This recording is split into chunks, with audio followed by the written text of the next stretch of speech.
Hey y'all, I am just leaving the farmer's market. I got me some tea and I'm about to show y'all what I got at the farmer's market. So it is cold here, and if you can't see, my nose is kind of, but y'all, how y'all like my makeup? My makeup is looking so cute today. I just did something a little simple, real cute, nothing too much. So yeah, so we're gonna do a little vlog here.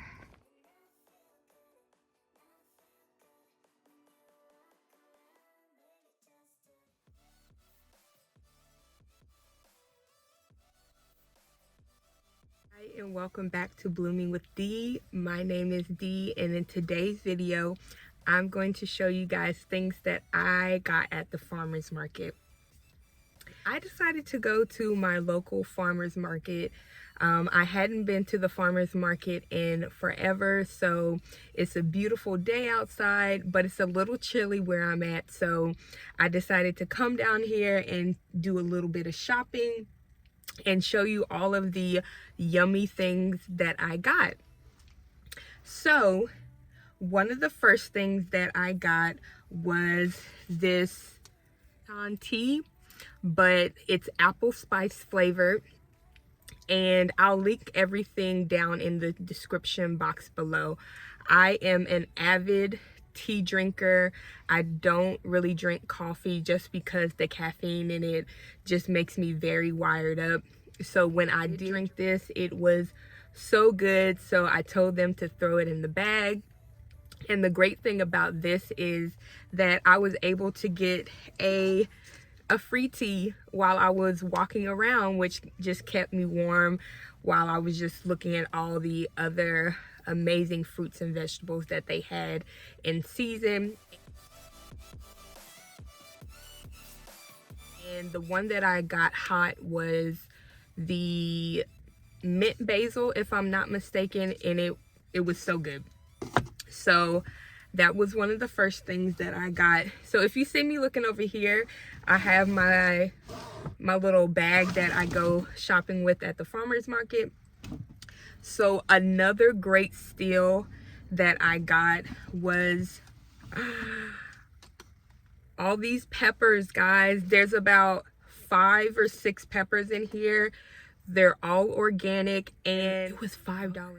You can't beat that. At my local grocery store, one of these would be like $2 or $3, and that's not even organic. So the young ladies that had these were so nice, and it was great to speak to them about, you know, their farming practices and how they grow their food and all that great stuff. So I was able to get these for $5. And another thing that I was able to get from them were these greens. Look at all those vibrant colors in these greens. What I'm probably gonna do with these greens is maybe make some like rolls with like hummus in it and a whole bunch of peppers and all that stuff, and just make my own version of like an egg roll. So those were also only $5. So the next thing on my list that I was able to get were these amazing chestnut mushrooms. So I've actually tried these before, and they have like a nutty flavor, which is so good. The company that makes these are just phenomenal. So I actually tried these last year, and they just sell out super quick. So when I saw these, I got these. They were the last one, so they were meant for me to get.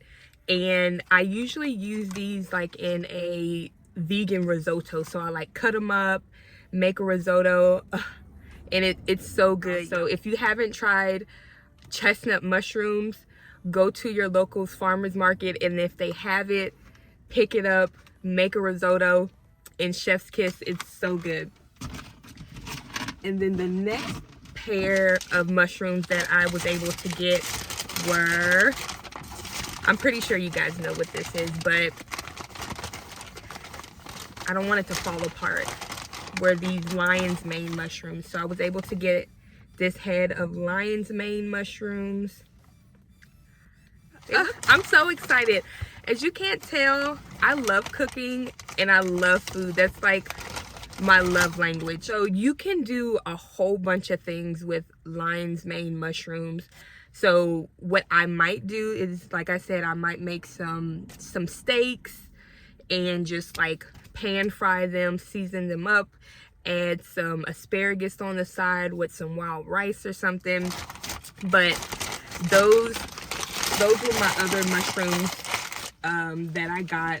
I love mushrooms just because they give me my source of protein that I need, and they're just good, y'all. And two more things that I got pita chips, which yesterday I went to another farmer's market in our area, and I was able to get some hummus and bruschetta, and that was so good. And I usually pair it with these as a snack throughout the week. So I picked up these. This flavor is garlic and herb, which is really good. And yeah, this just something to munch on. And then lastly, I got this cute little bag. And it's like a bag you can put your vegetables in, and it helps to keep them from going bad quickly.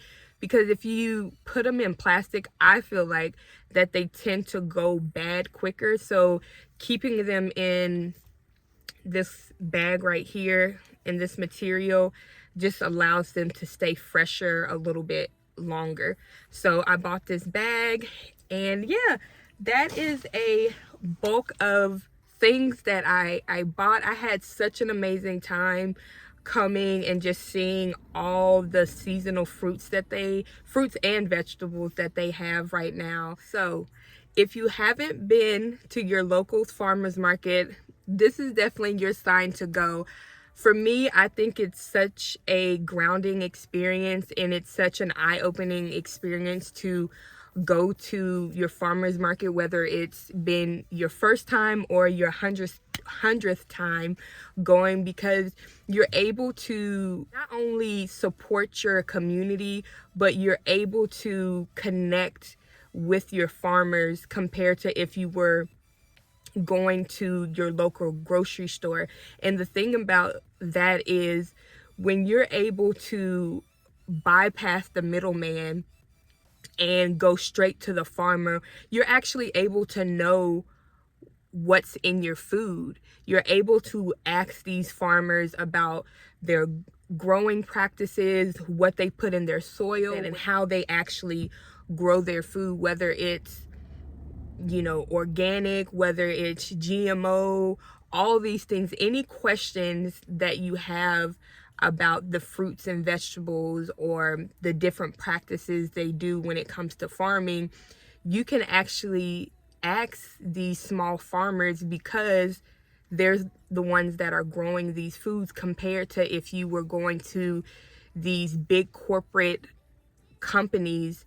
You're not really able to do that. You just have to go by what's on the label. And a lot of the time they say organic, they say vegan, and they say all these things, but until you are the person that's growing it, it's hard to really go by what these people are saying. Or you go to your local farmers market and you can ask the source. So for me personally, you know, going to farmers markets are a great way to take your health back into your hands, and it's a step to get closer to just being back in control of your health, which is essentially wealth, you guys. So bringing this back full circle, the way that you eat and the foods that you feed yourself is a form of self-love. And the choices that you make in feeding your body is essentially telling yourself how you feel about yourself, you know. And a lot of the times it's making intentional choices about the way that we eat. The more living foods that you feed yourself, you're telling yourself that, yes, I love myself. I'm going to feed myself foods that give me energy, that give me life, and inform you're telling your body that, hey, yes, I love myself, I care about myself, I want to live an extended life instead of, you know, feeding it dense foods that have no nutritional value, that are essentially dead and aren't really helping your body and isn't really giving it any energy. So in saying that, I do want to say that it takes baby steps. You know, you don't have to go out here and, you know, spend thousands of dollars at a farmer's market. It's about making subtle mindset shifts of like, okay, well, instead of choosing this, I'm going to choose that. And it's not going to happen overnight. So if you can opt for one thing instead of the other that is healthier choices, start there. You know, I got distracted. But it's honestly about being intentional about the choices that you make so that you can live a better life, so that you can be healthier in mind, body, and spirit. So in saying that, guys, thank you guys for watching today's video. Remember to like, comment, subscribe, so when I do post a video, you guys are notified. You guys have a wonderful rest of your week, and I'll see you in the next video. Bye.